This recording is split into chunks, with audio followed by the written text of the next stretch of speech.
Very happy Teachers' Day to all of you. Now, welcome to Chemistry My Dream.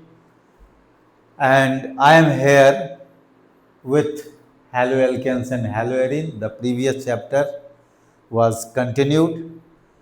और आज भी haloalkanes हेलोएरिन्स ही continue रहेगा। इसमें हम लोगों ने लास्ट क्लास में जो कंटेंट लिखा हुआ है वो है प्रिपरेशन ऑफ हेलोएरिन के लिए हम लोग कुछ काम किए थे, जिसमें हमारा जो है 4 प्रिपरेशंस था। लास्ट का जो प्रिपरेशन है वो है कमर्शियल प्रिपरेशन ऑफ क्लोरोबेंजीन, जो रैसिक प्रोसेस से हम लोग जो है इसको बनाते हैं, जिसमें बेंजीन, HCl और ऑक्सीजन इसके प्रेजेंस में जो है, और ख़ास करके एज ए कैटलिस्ट जो है कॉपर क्लोराइड जो है, क्यूप्रिक क्लोराइड और जिंक क्लोराइड में से कोई भी हम लोग सेलेक्ट करते हैं, और फिर हम लोगों को क्या मिल जाता है, क्लोरोबेंजीन लार्ज स्केल में मिलता है। ठीक है, तो ये सारे जो हो गए वो प्रिपरेशन ऑफ हेलोएरिन हो गए। अब हम लोग देखेंगे प्रॉपर्टीज ऑफ हेलोएरिन। प्रॉपर्टीज पहले देख लें, इसके बाद यूजेस में जाएंगे। तो प्रॉपर्टीज ऑफ हेलोएरिन, प्रॉपर्टीज के लिए हम लोगों ने पहले से ही कर रखा है, खास करके ऑर्गेनिक में फिजिकल प्रॉपर्टीज जो रीजनिंग बेस्ड क्वेश्चन के लिए ज़्यादा जो है वो सूटेबल होता है, वो हम लोग बीच बीच में देखते रहते हैं, लेकिन अलग से भी जो है रीजनिंग बेस्ड क्वेश्चन का पैकेज देंगे फिजिकल प्रॉपर्टीज़ पर। तो यहाँ भी लेकिन हम लोग कुछ तो पढ़ ही लें।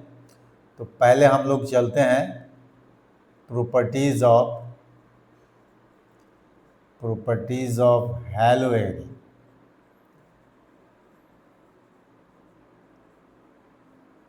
अब हेलोएरिन्स के प्रॉपर्टीज़ में सबसे पहले तो फिजिकल प्रॉपर्टीज़ में हम लोग आते हैं। फिजिकल प्रॉपर्टीज़ में कहता है कि ये जनरली क्या होता है, लिक्विड होता है। ये लिक्विड होता है एंड पुअर सॉल्युबिलिटी आप बोल सकते हैं इसको, poor solubility in water but more soluble in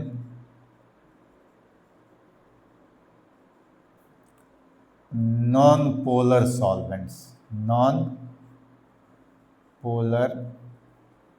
solvents, such as benzene, carbon tetrachloride, है ना। तो ये सब हम लोग ले सकते हैं। तो ये सब के सब जो है फिजिकल प्रॉपर्टीज में आते हैं। इसका जो केमिकल प्रॉपर्टीज है वो काफ़ी इम्पॉर्टेंट होता है, जिसमें क्या है कि ढेर सारे क्वेश्चंस हम लोग सॉल्व करते हैं हेलोएरिन्स पर। तो केमिकल प्रॉपर्टीज़ में फर्स्ट प्रॉपर्टी जो होता है ये होता है रिएक्शन विथ एक्वस NaOH, जिसका परसेंटेज के हिसाब से 6 to 8% हम लोग लेते हैं। ठीक है, तो देखिए इससे क्या बनता है। एक्चुअली हेलोएरिन जो है, आप जानते हैं कि हेलोएरिन जब हम इसका रेजोनेंस लिखेंगे तो आपको पता चल जाएगा कि यहाँ पर कार्बन और हेलोजन बॉन्ड जो होता है वो डबल बॉन्ड कैरेक्टर का होता है। इसीलिए न्यूक्लियोफिलिक सब्स्टिट्यूशन में ये जो है लिस्ट रिएक्टिव होता है, लेकिन ड्रास्टिक कंडीशन में फिर भी इसका जो है न्यूक्लियोफिलिक सब्स्टिट्यूशन रिएक्शन होता है। जैसे देखिए, हम लोग अगर NaOH लेते हैं तो ये जो है ONA, कहने का मतलब सोडियम फेनॉक्साइड जो है वो बनता है, देखिए ON, और ये -HX जो है ये यहाँ से निकल जाता है। ठीक है, ये सोडियम फेनॉक्साइड है। अब इस सोडियम फेनॉक्साइड का हम लोग एसिड हाइड्रोलाइसिस करते हैं, या इसको हम लोग एसिडिफिकेशन भी बोल सकते हैं, या हाइड्रोलाइसिस बोलिए, एसिड हाइड्रोलाइसिस। तो इसमें क्या होता है कि NaOH निकल जाता है और मेन प्रोडक्ट जो है उसमें आपका फेनॉल बन जाता है। तो इस प्रिपरेशन ऑफ फेनॉल को हम लोग जो है आगे जानेंगे, लेकिन फिर इस रिएक्शन को ज़्यादा से ज़्यादा रिपीट कर सकते हैं वहाँ। तो अभी तो हम लोग केमिकल प्रॉपर्टीज़ में हेलोएरीन का पढ़ रहे हैं। तो ये क्या बन जाता है, फेनॉल बन जाता है। ठीक है, तो ये जो है वही ड्रास्टिक कंडीशन में क्या होता है कि न्यूक्लियोफिलिक सब्स्टिट्यूशन रिएक्शन जो है होता है, लेकिन बहुत कम होता है। दूसरा जो है,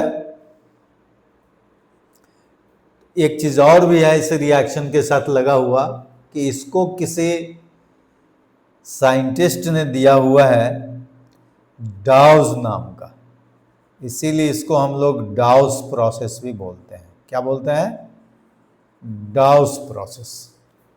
ठीक है, तो नेम रिएक्शन में ये काम देगा। जब कभी भी नेम रिएक्शन हम लोग अलग से पढ़ेंगे तो वहाँ पर एक डाउस प्रोसेस भी आएगा। दूसरा जो है इसका रिएक्शन जो होता है वो देखिए, एक फिटिग रिएक्शन होता है।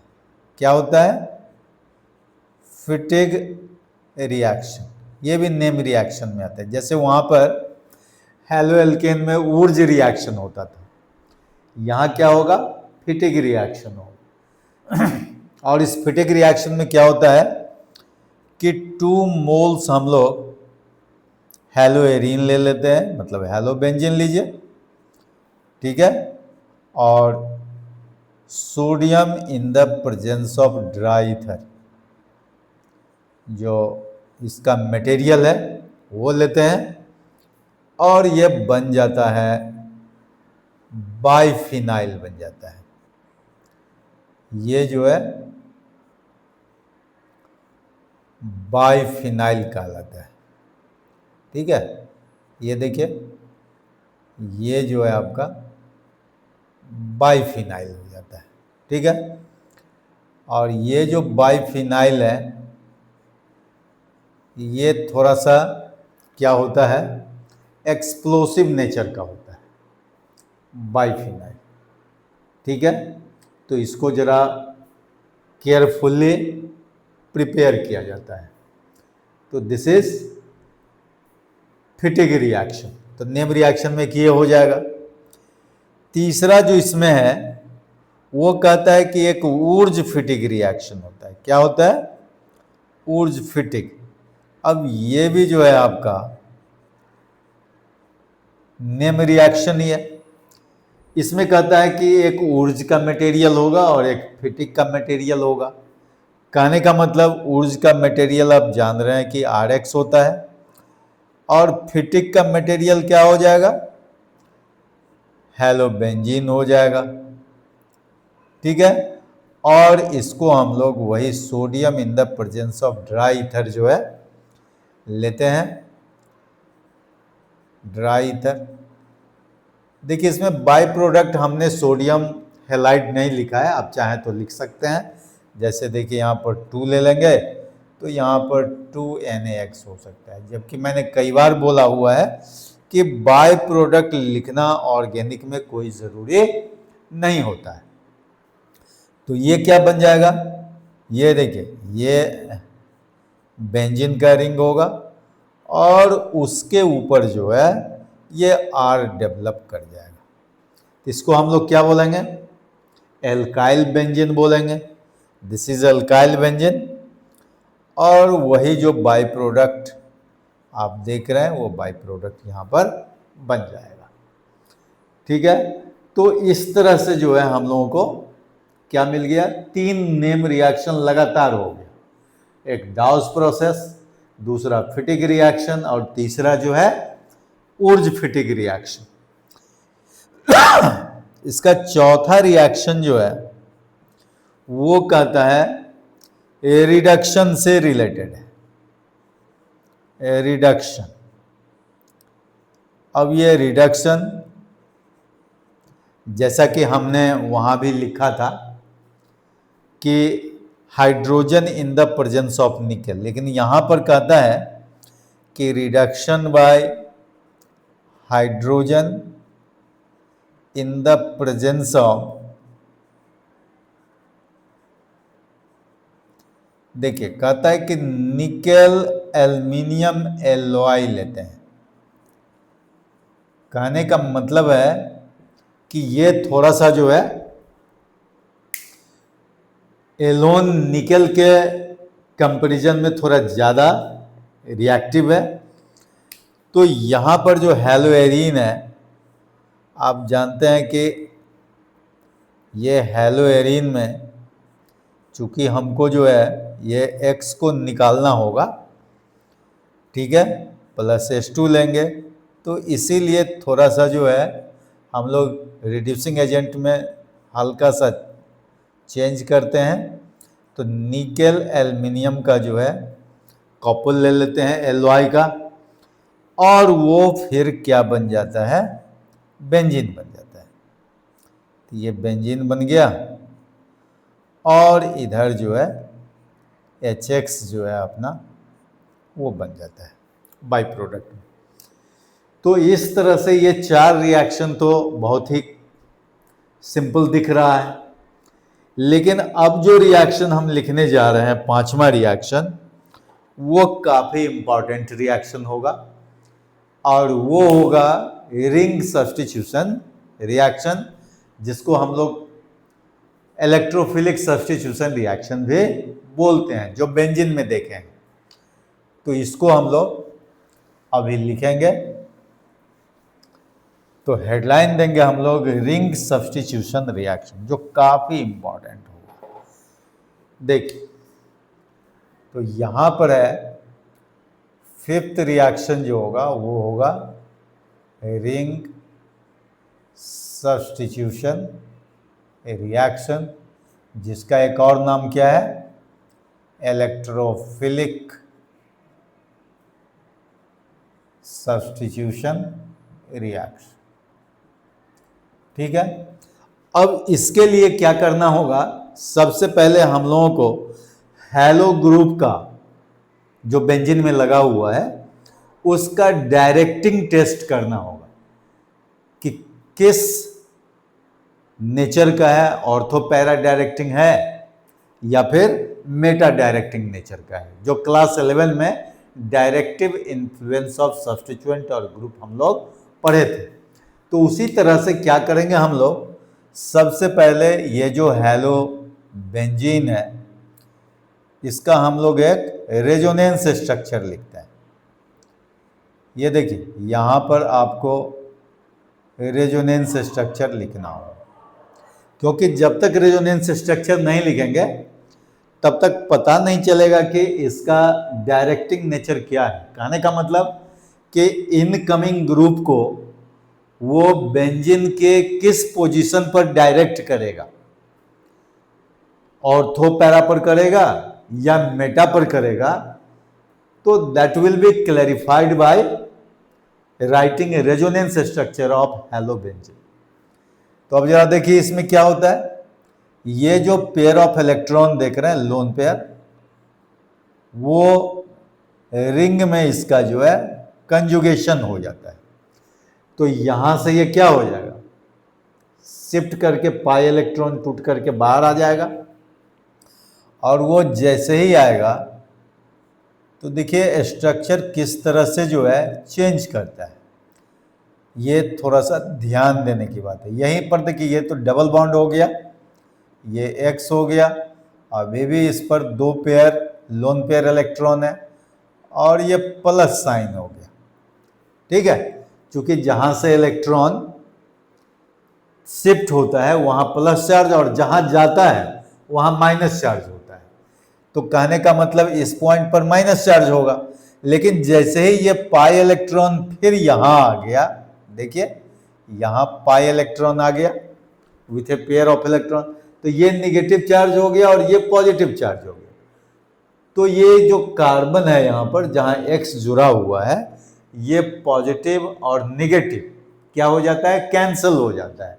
इसीलिए यहां पर कोई चार्ज दिखाई नहीं पड़ता है जो कार्बन हैलोजन से लगा हुआ है। ये बहुत ही इंपॉर्टेंट चीज है, उसको जानने की जरूरत है, क्योंकि ये आपको जल्दी बुक में जो है इस तरह से नहीं मिलेगा कि ये प्लस माइनस कटता हुआ दिखाई दे, ये नहीं पता चलेगा। लेकिन आपको तो कॉन्सेप्ट लेना है, कॉन्सेप्ट क्लियर करना है। तो कैसे यहां पर चार्ज नहीं दिखाई देता है, देखिए यहां से जैसे ही ये इलेक्ट्रॉन आया, लोन पेयर इलेक्ट्रॉन, तो ये डबल बॉन्ड हो गया, पेयर ऑफ इलेक्ट्रॉन से एक बॉन्ड बन गया, तो यहां प्लस चार्ज हो गया, यहां पर माइनस हो गया। लेकिन जैसे ही यहां से पाई इलेक्ट्रॉन जो है, अब तो इधर जाएगा नहीं, इधर तो रिपल्सन हो जाएगा। ठीक है, तो ये उससे दूर भागने की कोशिश करेगा। तो जैसे ही दूर भागा, रिपल्सन हो गया, तो आप जान ही रहे कि यहां पर minus with a pair of electron आ जाएगा जो पाई बॉन्ड से आया। तो यहां जैसे ही आएगा तो फिर यहां प्लस हो जाएगा, यहां माइनस हो जाएगा। तो यहां तो माइनस दिख रहा है, लेकिन यहां प्लस नहीं दिख रहा है। इसलिए नहीं दिख रहा है कि पहले से जो माइनस था, अभी जो प्लस हुआ, तो वो प्लस माइनस क्या हो गया, कैंसिल हो गया।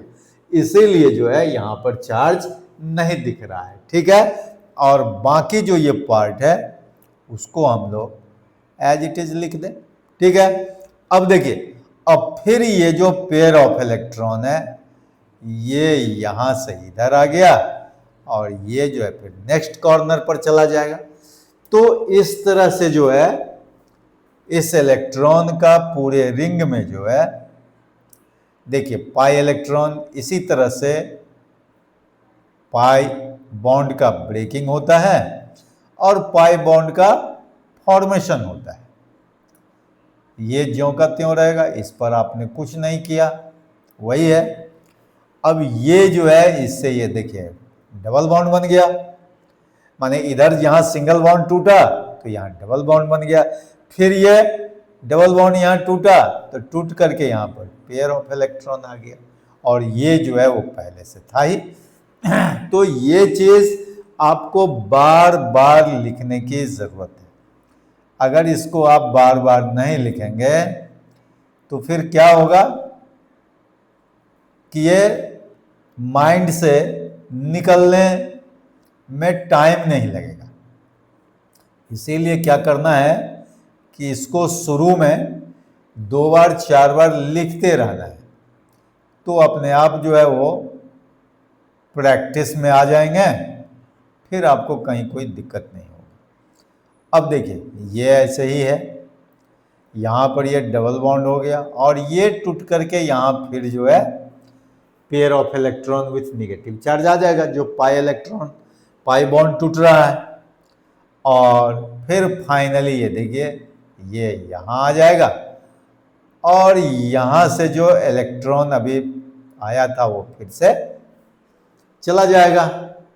ठीक है, जो बॉन्ड बना था। अब ये जो है आपको देखिए इस तरह से ये स्ट्रक्चर बन जाएगा। अब यहाँ देखिए फिर से ये जो है जितने लोन पेयर इलेक्ट्रॉन थे उतने आ गए, और ये जो है अब यहाँ डबल बॉन्ड, यहाँ डबल बॉन्ड और यहाँ डबल बॉन्ड हो गया। तो जो सिंगल बॉन्ड था वो डबल बॉन्ड हो गया, और जो डबल बॉन्ड था वो सिंगल बॉन्ड हो गया। और एक बार जो है आपने देखा कि ये जो पेयर ऑफ इलेक्ट्रॉन है ये रिंग में आ गया, जिसको हम लोग बोलते हैं कि वो कंजुगेशन हो गया। क्या बोलते हैं? कंजुगेशन हो गया।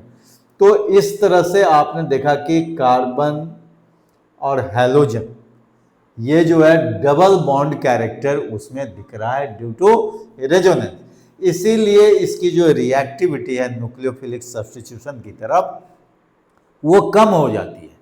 ठीक है, तो इसीलिए जनरली लिखा जाता है कि haloarenes do not undergo nucleophilic substitution reaction या less reactive towards nucleophilic substitution reaction.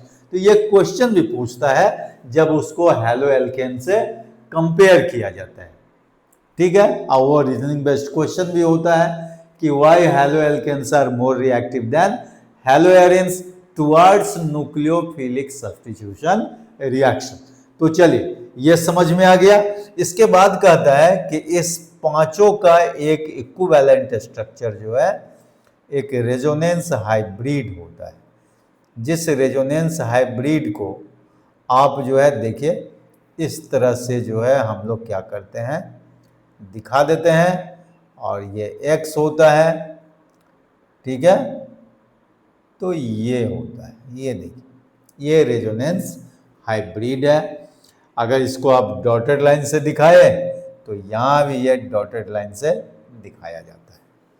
ठीक है, या इसी को हम लोग किस तरह से बोलते हैं, देखिए ये स्ट्रक्चर बोलते हैं, ऐसा दिखता है, याद कीजिए। ठीक है, तो ये रेजोनेंस हाइब्रिड कहलाता है। तो हैलो बेंजीन जो है ये 5 रेजोनेटिंग स्ट्रक्चर शो करता है। Structure number 1, 2, 3, 4, 5।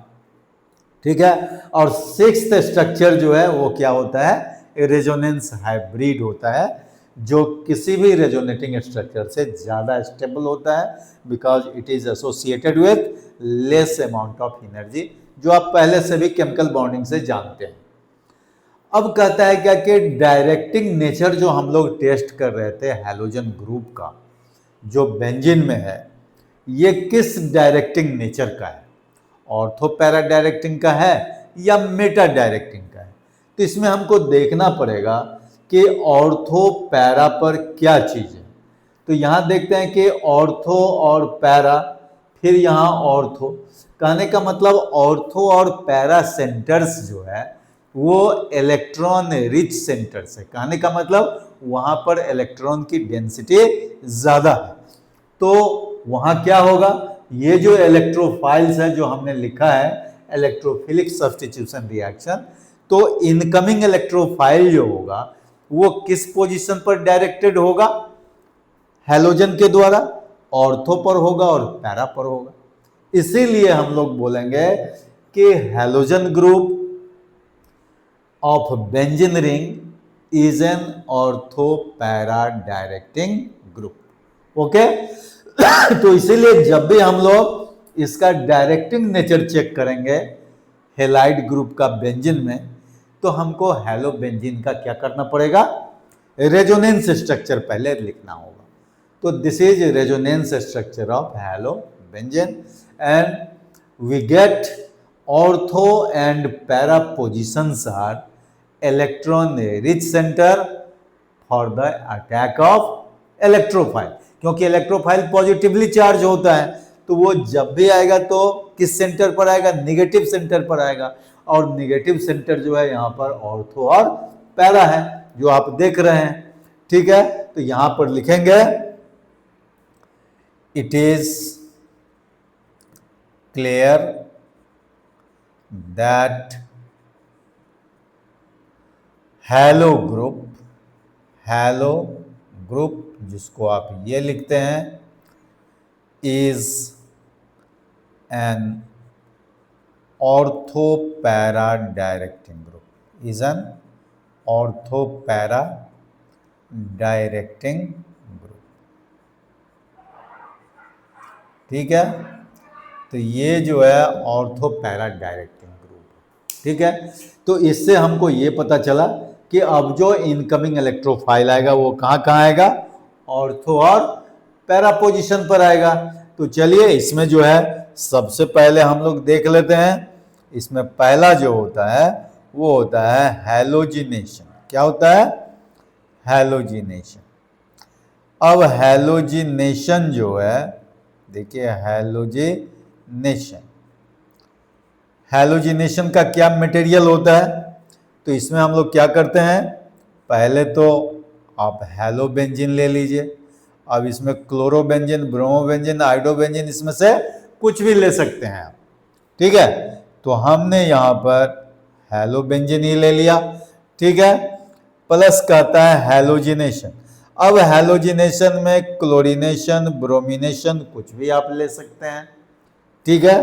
तो अगर हम हैलोजिनेशन यहाँ फिर X2 दे रहे हैं तो यहाँ पर हम लोग ले लेंगे एनहाइड्रस AlX3, ठीक है, जो AlCl3 AlBr3 इसके नाम से जाना जा सकता है, ठीक है।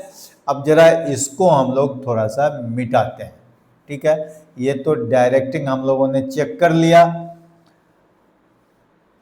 चलिए इसको हम लोग थोड़ा सा इसको मिटाते हैं। चलो अब कहता है कि ये क्या बन जाएगा, ये जो है एक ऑर्थो पोजीशन पर आएगा और एक पैरा पोजीशन पर आएगा। तो X तो पहले से है, तो ये दूसरा X एक ऑर्थो पर आएगा और एक किस पोजीशन पर आएगा, पैरा पोजीशन पर आएगा। और आपको मालूम है कि पैरा जो होता है वो यहाँ पर मेजर प्रोडक्ट होगा और ऑर्थो जो होता है ये माइनर प्रोडक्ट होता है। और इसकी वजह क्या है, स्टेरिक हिंड्रेंस ज़्यादा है। तो ऑर्थो पर स्टेरिक हिंड्रेंस ज़्यादा है और यहाँ पर पैरा पर स्टेरिक हिंड्रेंस कम है, इसीलिए कहता है कि पैरा पोजीशन में यील्ड ज़्यादा होगा, ये मेजर प्रोडक्ट होगा, और ऑर्थो पोजीशन जो होगा वो क्या होगा, माइनर प्रोडक्ट होगा, ठीक है। दूसरा जो कहता है ये होता है नाइट्रेशन। अब ये नाइट्रेशन के लिए क्या होता है, इसमें नाइट्रो ग्रुप डेवलप करता है। इसके लिए हम लोग फिर से वही हैलो बेंजीन ले लेते हैं और नाइट्रेटिंग मटेरियल जो होता है वो होता है conc HNO3 plus conc H2SO4। ये जब भी नाइट्रेशन की बात हो तो आप जो है यही मटेरियल लेंगे। इस मटेरियल का नाम होता है नाइट्रेटिंग मिक्सचर, ठीक है। तो ये जो नाइट्रेटिंग मिक्सचर है ये हाईली ऑक्सीडाइजिंग एजेंट होता है, स्ट्रॉन्ग ऑक्सीडाइजिंग होता है। तो इसमें नाइट्रोनियम आयन जो है वो इलेक्ट्रोफाइल के रूप में निकलता है, जो मैंने पहले भी बताया है। और इसमें नाइट्रो ग्रुप जो है वो अपना पोजीशन लेता है ऑर्थो पर और पैरा पर। जैसे देखिए ये X तो यहाँ है ही, तो एक ऑर्थो पर नाइट्रो हो जाएगा और एक हो जाएगा पैरा पर हो जाएगा, ठीक है।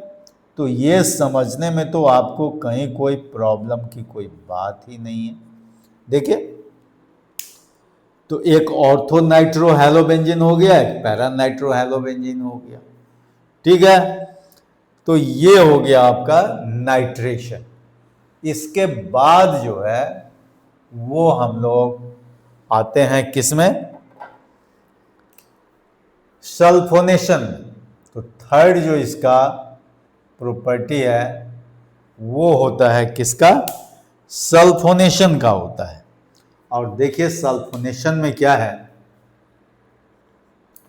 हम लोग यहां पर सल्फोनेशन लिखते हैं। सल्फोनेशन में होता है कॉन्क सल्फ्यूरिक एसिड के प्रेजेंस में जो है सल्फोनेशन होता है। तो एक बार फिर से हम लोग हैलोबेंजीन ले लें और यहां पर हम लोग कॉन्क सल्फ्यूरिक एसिड ले लें और इसमें जो है इलेक्ट्रोफाइल तो ऐसे सल्फर ट्राइऑक्साइड होता है, लेकिन यह फाइनल एडिशन जो होता है इसमें वो सल्फोनिक ग्रुप का होता है। किसका होता है, सल्फोनिक ग्रुप का। तो देखिए ये भी एक ऑर्थो पर दिखाई देगा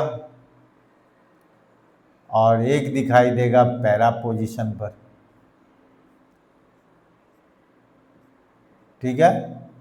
ये देखिए ये X है, ये SO3H है। तो अगर इसका नेम लिखना हो तो आप जानते हैं कि ये सीनियर होता है और X उसके कंपैरिजन में जूनियर है, तो 2 हेलो बेंजीन सल्फोनिक एसिड होगा और यहाँ पर 4 हेलो बेंजीन सल्फोनिक एसिड होगा। कहने का मतलब सल्फोनिक ग्रुप ही पोजीशन नंबर 1 हो जाएगा और हैलोजन जो हो जाएगा वो पोजीशन नंबर 4 में चला जाएगा पैरा के केस में, और 2 में चला जाएगा ऑर्थो के केस में, जो आप पहले से भी जानते होंगे। और नहीं जानते हैं तो फिर कोई बात नहीं, अपडेट हो लीजिए, अपनी जानकारी को ताज़ा कर लीजिए। इसीलिए ये बार बार जो हम बोलते हैं, इसकी कनेक्टिविटी क्लास 11 से भी बनी हुई रहती है, ऑर्गेनिक में खास करके, है ना। 100% जो आपने ऑर्गेनिक में 11 में पढ़ा, 10 में पढ़ा, वो सब के सब 12 में भी बार बार हम लोग बात करेंगे, बोलेंगे, लिखेंगे, ठीक है। तो ये सल्फोनेशन के बाद जो होगा उसका नाम है Friedel crafts alkylation and acylation. देखिए एल्काइलेशन, यहाँ पर एल्काइलेशन एंड एसाइलेशन, ये जो है आपको लिखना है, ठीक है। अब इसमें क्या होता है, जरा यहाँ हम लोग इसको मिटा दें, जगह बना लें। देखिए फ्रीडल क्राफ्ट्स एल्काइलेशन एसाइलेशन में क्या होता है, इसमें देखिए फिर से हम लोग क्या ले लें, हेलोबेंजीन ले लें। तो पहले हम लोग एल्काइलेशन दिखाते हैं, फर्स्ट वाला जो पार्ट है वो क्या है, एल्काइलेशन का है, ठीक है। वहाँ हम इंडिकेट भी करेंगे हम लोग एल्काइलेशन। अब एल्काइलेशन के लिए हमारे पास में ये होता है RX, ठीक है। अब यहाँ RX का मतलब हुआ RCl ले सकते हैं, RBr ले सकते हैं, RI ले सकते हैं, है ना, या CH3Cl, C2H5Cl, कुछ भी, मतलब एल्काइल ग्रुप यहाँ पर रहेगा एल्काइलेशन के लिए। और यहाँ पर हम लोग एनहाइड्रस, वही AlCl3 लें या चाहे AlX3 लें, उससे कहीं कोई प्रॉब्लम होने की बात नहीं है। बल्कि कभी कभी तो आयरन ट्राइक्लोराइड भी लिया जाता है। कहने का मतलब FeCl3 एनहाइड्रस भी हम लोग यूज कर सकते हैं। तो यहाँ देखिए ये कहता है कि यहाँ R जो है, R जो एल्काइलियम के फॉर्म में, क्योंकि इसको तो इलेक्ट्रोफाइल के फॉर्म में यहाँ पर ऐड होना है बेंजीन रिंग में, तो यहाँ क्या हो जाएगा, X तो रहेगा ही अपनी जगह पर, और यहाँ पर R हो जाएगा, एक बार ऑर्थो पर और एक बार क्या हो जाएगा, पैरा पर हो जाएगा। देखिए ठीक है। तो इसमें जो है काफ़ी सावधान रहने की ज़रूरत है कि पोजीशन में गड़बड़ नहीं हो, क्योंकि एक बार हम लोगों ने डायरेक्टिंग चेक कर लिया हैलोजन ग्रुप का, तो ऑर्थो और पैरा पर ही हम लोगों को क्या करना है, डायरेक्ट करवाना है, ठीक है। तो ये हो गया आपका एल्काइलेशन। ये जो पार्ट है किसका है, एल्काइलेशन है। और इसमें जो इलेक्ट्रोफाइल आएगा, ये देखिए R+ जो होगा वो इलेक्ट्रोफाइल होगा। जब भी आप इसमें मैकेनिज्म लिखेंगे तो आपको पता लग जाए कि which electrophile is being used, तो इसीलिए आपको इसमें कहीं कोई दिक्कत नहीं है। और ये सब चीज जो है ना, मैकेनिज्म की बात है, मैंने कई बार आपको बताया है, ये सब जो है क्लास 11 में भी जब आप बेंजीन चैप्टर पढ़ेंगे और वहाँ भी आप डायरेक्टिव इन्फ्लुएंस ऑफ सब्स्टिट्यूएंट और ग्रुप्स देखेंगे, तो वहाँ ये सब चीज़ जानना पड़ेगा आपको। तो कोई बात नहीं, जो बेंजीन में आप जानेंगे वही चीज़ बेंजीन के डेरिवेटिव में भी जानेंगे। केवल फर्क क्या रहेगा कि यहाँ पर हम लोगों को डायरेक्टिंग नेचर पहले चेक कर लेना होगा, और उसके हिसाब से हम देखेंगे कि whether it is ortho para directing group और मेटा डायरेक्टिंग ग्रुप। तो चलिए एक और भी बचता है जिसको हम लोग क्या बोलते हैं, एसाइलेशन बोलते हैं। तो एसाइलेशन के लिए फिर से एक बार हम लोग क्या ले लें, बेंजीन का रिंग ले लेते हैं, ठीक है, और इसमें हेलाइड ग्रुप दे देते हैं, हेलो बेंजीन बना लेते हैं, और R की जगह हम लोग लिख लेते हैं RCOX लिख लेते हैं, जिसको हम लोग बोलते हैं एल्केनॉइल हेलाइड। क्या बोलते हैं, एल्केनॉइल हेलाइड। लीजिए इसको लिख भी देते हैं, एल्केनॉइल। थोड़ा सा इसका स्पेलिंग जो है अच्छा से लिखेंगे, क्योंकि ऑर्गेनिक में स्पेलिंग का भी उतना ही जो है सो इंपॉर्टेंस होता है, क्योंकि आप जानते हैं कि जैसे ही थोड़ा सा स्पेलिंग चेंज हुआ कि उसका मीनिंग चेंज हो जाता है। जैसे एल्केन, एल्कीन, एल्काइन, वहां भी जानते हैं आप, इन, आइन, अगर थोड़ा भी लिखने में मिस्टेक हुआ तो तब तक कंपाउंड बदल जाएगा। यहां भी देखिए एल्केनॉइल और एल्काइल वगैरह जो होता है उस सब में जो है फर्क होता है, तो यहां ध्यान देना होगा। ये क्या है, एल्केनॉइल हेलाइड है। तो एल्केनॉइल हेलाइड में क्या होता है, जैसे देखिए यहां फिर से वही चीज होगा कि ऑर्थो और पैरा डेरिवेटिव्स जो है हमारा बनेगा। यहां पर COR लिख देंगे, ठीक है, ये ऑर्थो पोजीशन में, और एक लिख देंगे हम लोग पैरा पोजीशन में, जो एसाइल ग्रुप के नाम से ये जाना जाता है। ये देखिए COR हो गया, ठीक है। अब इसी में अगर R का वैल्यू हम CH3 ले लें तो ये क्या हो जाएगा, 2-हेलो एसिटोफेनोन हो जाएगा। अब एसिटोफेनोन तो पुराना नाम है, ओल्ड नाम है, कॉमन नेम है, तो उसका न्यू नेम भी हम लोग दे सकते हैं। लेकिन क्या है कि ओल्ड नेम भी यहां उतने ही फेमस है, तो क्या हो जाएगा, यह है 2-हेलो एसाइल बेंजीन हो गया, यहां पर भी हो गया 4-हेलो एसाइल बेंजीन हो गया। क्लियर। तो इसके लिए जो है आपने वो देखा है, क्या देखा, resonance structure of hello benzene, जिससे आपको डायरेक्टिंग नेचर पता लग गया हैलाइड ग्रुप का। और उसी तरह से आप जो है ना, ये चारों रिंग सब्स्टिट्यूशन रिएक्शन में काफी कॉमन रिएक्शन होता है। इसको बार बार आप यूज करेंगे, केवल ऐसा नहीं कि हेलो एरिन में ही आपको यूज करना है। आपको जब आप ईथर पढ़ेंगे तो वहां भी एरोमेटिक ईथर में काम करेंगे। जब आप वहां पर फेनॉल पढ़ेंगे तो फेनॉल में जो है आपको ये चारों रिएक्शन के बारे में जानना होगा, चाहे एल्डिहाइड हो, कीटोन हो, कार्बोक्सिलिक एसिड हो या एमीन्स हो, सब जगह आपको एरोमेटिक फेज में आपको ये चारों रिएक्शन जो है जानना पड़ेगा, जिसको हम लोग रिंग सब्स्टिट्यूशन और इलेक्ट्रोफिलिक सब्स्टिट्यूशन रिएक्शन के नाम से जानेंगे। तो ये सारे के सारे प्रॉपर्टीज जो आपके हो गए वो हेलो एरिन्स के लिए हो गए।